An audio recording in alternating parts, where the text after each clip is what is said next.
back to the Berg Podcast. Thanks for joining us. Today we've got Ford, Dan, and Bryan. And we're going to talk a little bit about our core values. We thought we'd start here with the first one on our list. If you're checking out our website, bergcons.com, first one on our list is be a servant leader. And so the idea here is that we lead by putting the needs of others before our own. No task is beneath us. We actively seek out ways to help our team and partners succeed. So I just want to set that up a little bit. You know, when we started the process of trying to establish what it was that was important to us as a team, as an organization, as leaders in the organization, you know, we had a lot of help from some people who were good at putting fancy words down on paper and writing things for websites. But I'll start with you, Ford. You're going to talk about what does that mean to you, being a servant leader? Perfect. Well, the first thing I want to say is that the reason for these items on this list is that as we have different people making decisions on a daily basis, these are the litmus tests about a decision if you don't know which way to go with something. So if you have a challenge and we like autonomy and allowing people to make their own decisions, these are the guiding principles we want you to use when you're making that decision. Being a servant leader is, in my mind, the way that you get the most out of yourself and the people around you. If you're trying to lead by, there's that old picture of the guy standing on the front and everybody's pushing behind him and, they're just working and he's just kind of staring out at the forefront. And this is not a way for a team. We use the word team around here a lot, not just employees or things like that. We use the word team, and that's because everyone is helping each other out. I've always had a saying that I won't make anyone do anything that I wouldn't do. I've been in the bottom of a septic tank. I fell into one time. That was a fun time. That's a dirty job. That is a dirty job. Mike Rose, dirty jobs. That'd be a conversation for another day. Yeah. Another podcast. Yeah, that's probably a safety issue we can deal with. But no, it's that I've seen in this business other companies, other people, and when someone isn't willing to help each other, it doesn't make it a good working environment for anyone. And so that's why I think that one is so important for everyone. It doesn't matter what your job title is, what your position is on the job, but many hands make light work. So if you see a guy doing something and you can jump in and help him for 5 minutes, he gets done faster, you get done faster. And instead of just standing there staring at him because that's not in your job description per se. All of our job description, we joke about have a line in them that say, or all the other tasks. And we really that's in there, but it really means something because, whether it's plowing snow, digging dirt, anything that's, helping each other learn something new, learn a new piece of equipment, whatever it is, that right there is what it all leads back to for me. Yeah. One of the most interesting things for me when I started working here was when you're hired, you're given sort of a job description and a frame of reference for what your role is and maybe a title. But, one of the interesting things for me was we don't put titles on much of what we do, right? Yes, guys in the office, they don't have titles on their business cards. Yes, guys in their field, one of the funny bios I remember was Gary Rambo's bio, right? And, he's like, well, they call me a superintendent, but basically I'm a foreman, I just lead a crew and establish what's supposed to happen here on the job. And that was always funny to me, right? From the onset, because everybody wants to know, what's your title? What's my title?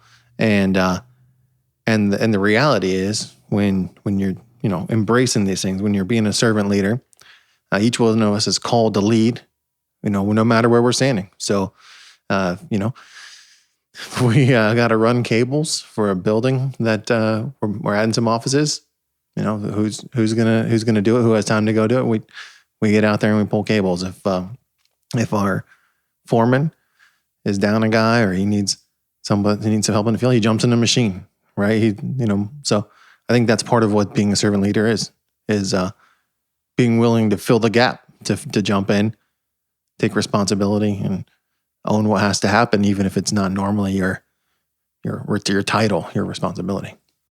I think from my perspective, it's also when you're looking at how we operate, I think there's a real strong understanding amongst the people in the office that the people in the office don't get the job done, right? The more that the world and your title would say that you're of some importance, that you have some impact, the less actual impact you have on us doing anything to get work done or be successful. The people who are most important to us getting our work done are the people doing the work. So the best thing we can do as leaders is try and service that group of people to support them in a way that they can get the work done. Because at the end of the day, if they don't get the work done, there's no job for any of us to have. There's no repeat customer. There's nobody that wants to utilize our services. Our services happen because the guys in the field every day go to work and they get the work done. So I think for me, that's one way when you step back and look at the servant leader model that it makes so much sense, is because it doesn't really matter what you do, what line of business we're in, but the boots on the ground, so to speak, get the work done. So if you're going to stand in front and be really thrilled with yourself at, how great you are, you're not going to get very far because nobody's going to support that. And you're not actually facilitating anything to get done. You're just trying to put people in the right position. So I think it really became important to embrace that and realize and accept, that that's the way it is. And that's how we're going to run and that's how we're going to operate. Yeah, I think back to that, with the field staff and, it's been hot this last couple of weeks, real hot. And we had to send out reminders for people about the temperature because, people can dehydrate from the amount of sweat and stuff. And, unfortunately or fortunately, but, the office people in offices in general have a temperature controlled facility. And that message came out from us because as much as someone might take that the wrong way, it was really about us trying to help them. We're here as a support staff. We do things what we can to help them out in all ways. And we also are the people in the back end with the paperwork. They're getting the actual work done. We're just making sure that the bills get paid, that the new jobs are coming in, and all the stuff we can do. Scott Manning's on the technical side, supporting the whole team. The young ladies downstairs are supporting the different functions. And it's all just supporting each other is what really, the man next to me or the lady next to me on either side is who is the most important thing, not what your job title is. If you have a truck, don't have a truck, things of that nature. I saw someone being a servant leader a couple months ago. A new guy got in a piece of equipment and, with great enthusiasm, he wanted to do it, but he just didn't have this. He didn't understand that piece of equipment. And one of his team members jumped up in there, showed him everything, rode with him for a little bit and helped him learn a new piece of equipment to run. And that was definitely an example of servant leadership because he could have sat back and watched him, maybe laughed that he messed up the piece of equipment, but he jumped in, he called him after a little bit to make sure he was doing okay. And that really, I thought, was a great example internally that I saw within the team of just working with each other and trying to help everyone else out. Yeah, what a great show of leadership, right? I mean, it would have been pretty easy for that guy to say, hey, get out of my way. You're slowing us down. I'll just do it myself. But instead, took the time to show a guy what to do, how to do it right. And hopefully now that guy can repeat it and have a little independence and be a contributing member of the team, right? In other ways. So, yeah. You guys mentioned a second ago, like that sort of that separation, right? It exists everywhere, but I think especially in construction, you see the separation between what happens inside of the office, so to speak, and what happens in the field. Creates sort of a unintentional but visible division at times, and just talk about how the folks inside the office can be servant leaders as well. Well, I think the servant leadership there is that in everything that they're doing, they're laying out a plan for the most part for the people to get their job done as quickly, as efficiently, as easily as possible.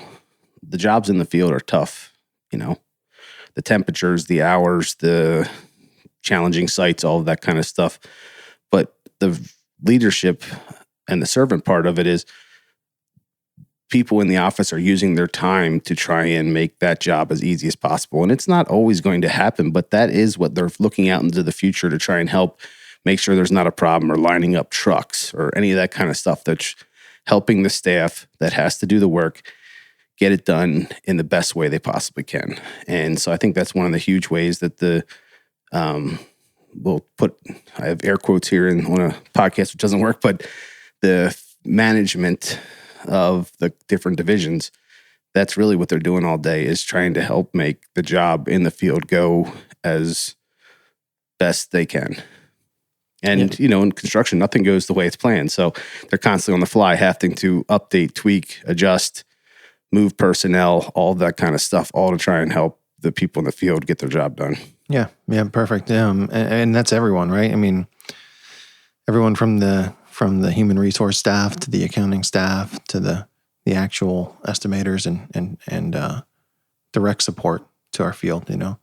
I think one of the things that's important to remember is the role so that like HR plays really is to make sure that the guys in the field can focus on what has to happen in the field, right? They don't have to think as much about their benefits and is their paycheck going to be right, and is their new health insurance card going to show up in the mail or not. And so I think that's a great example of how by being a servant leader, taking charge of responsibility to help others can make the wheels spin a little smoother. Yeah, and I think when you look at it, we can try and break down individual roles and how it plays out. But at the end of the day, what you're really looking at, from my perspective with servant leadership, is almost greater good, right? It's this idea that if we all just work together and pull in the same direction, then we can be successful individually as well as a group. And, there was a line, Greg Schiano was coach of Rutgers for a while, now he is again, and he had a thing, do your job. And being from Jersey, sometimes that can come off, almost obnoxious when you say like, do your job, but it's not how it was meant in that context. And I say it often to some of the guys in the field, and I have to always put a caveat on that where I explain what I mean, to say, when I say do your job, I'm not telling you, hey, just do your job. There's such value in each role that we have, and each role is so integral to the greater good, moving in the direction that we need to move, that if you can just focus on doing your piece, which is integral to everybody getting done, then everybody moves forward. And I think for me, that's a good sort of relationship to sports, which always helps me, as well as a visual that lets you sort of see the greater good and see that's what we're looking for out of servant leadership. In my mind, is we're looking for everybody to do their part and then help in any way you can with everybody else. And don't put yourself above the greater good of the team, and just do what's best for the team, because at the end of the day, that's going to be best for you too. Wasn't Schiano the keep chopping wood, right? Wasn't that? He was. Yeah. Just keep chopping, which is another. I mean, he's somebody that I really like in terms of the motivational aspect of what he did. Whether he's a good coach or not, good recruiter, he worked on those sort of things. Keep chopping, you know what I mean? Which is that's another great analogy that I don't use that one. Yeah, right. Perseverance, sure, for sure. So the last thing in here. So sorry, I didn't mean to cut you off there. Last thing in here in this sentence, it says, being a servant leader for our partners' success. So I just wanted to bring that up and mention that for a second. So we talked a lot about internally helping our teammates, propping people up. I got a saying that I picked up somewhere along the line from coaching, standing on shoulders, not on toes. But what do we do to make to be servant leaders for our partners? Well, unfortunately, the current construction climate is very adversarial. That is what it is. But even within that challenge, our clients, we can do a lot of one-off jobs for people and not get another job from them. And that doesn't really work well for anyone.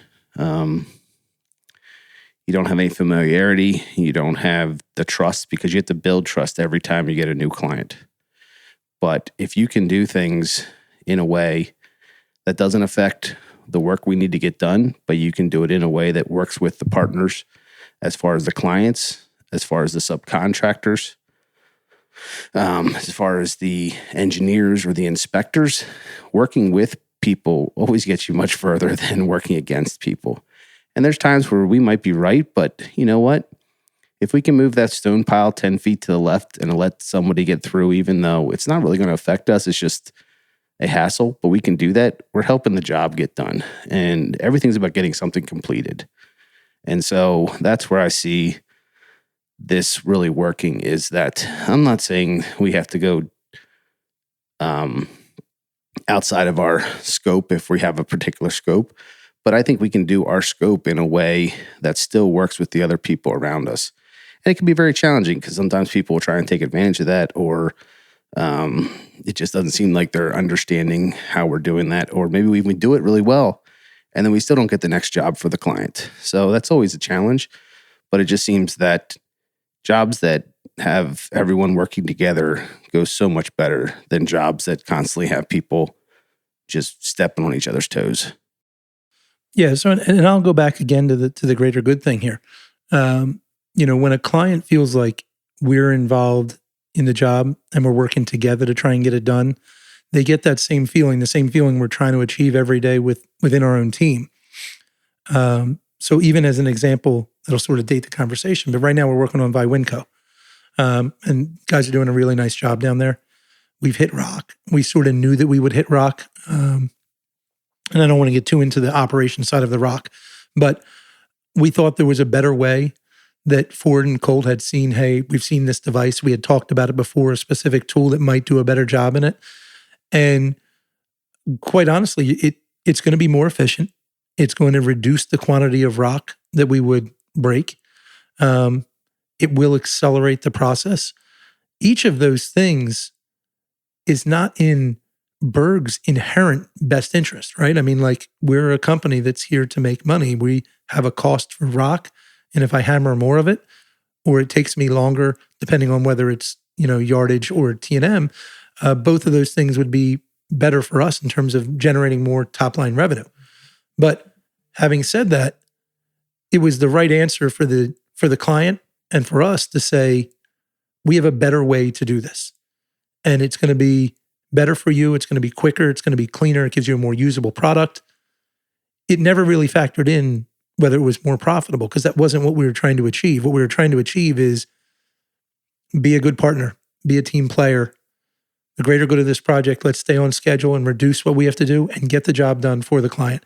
And that sort of speaks to that same point that we're trying to drive home across in governing our decision making. And I think that's a pretty good example of what Ford was talking about, that when we're trying to have people feel autonomous enough to make a decision, that they can know that, in that decision, there's what we decided. We decided that in lieu of more billing, we're going to be more efficient and better for the client and get done. Yeah, and it's important, right, for our guys.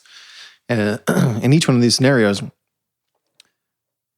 if we approach these things like it's just another job, just moving dirt, just hammering rock, whatever it might be, we sort of fail to realize how important this project is to our client. They've got some dream. They've got some revenue generator. They've got something that's important to them to get done, and they've chosen us to do the work. So coming alongside of them, embracing the importance of what they're trying to accomplish, and understanding that we get the opportunity to play a role in recognizing what they're doing, I think is something really valuable and something fun. And I think that ties also to like the community piece. Like every job we're doing, we might be putting a pad on grade or putting a sewer line in, but as a lot of our social media posts we're trying to explain is that like that sewer line we put in, someone is using a restroom in that house or that building or whatever it is, or that pad is more jobs for the community. And like, even though we're a piece of that pie, we're still a piece of that pie that has to get done so that somebody will be using that project for something in the future. It's not just to make a flat field. Even if we make a flat field for a soccer field, that's for kids to play on. But it's all about creating more new stuff for the people around us to make the community a better place. Yeah, I got a feeling this is one we could talk about for a long time if we really wanted to. But truth of the matter is, being a servant leader is important to us, and feels like every time that we get the chance to partner with those around us for success, it makes us better at our job and better at who we are. All right, thanks for joining us, and we'll talk to you again soon.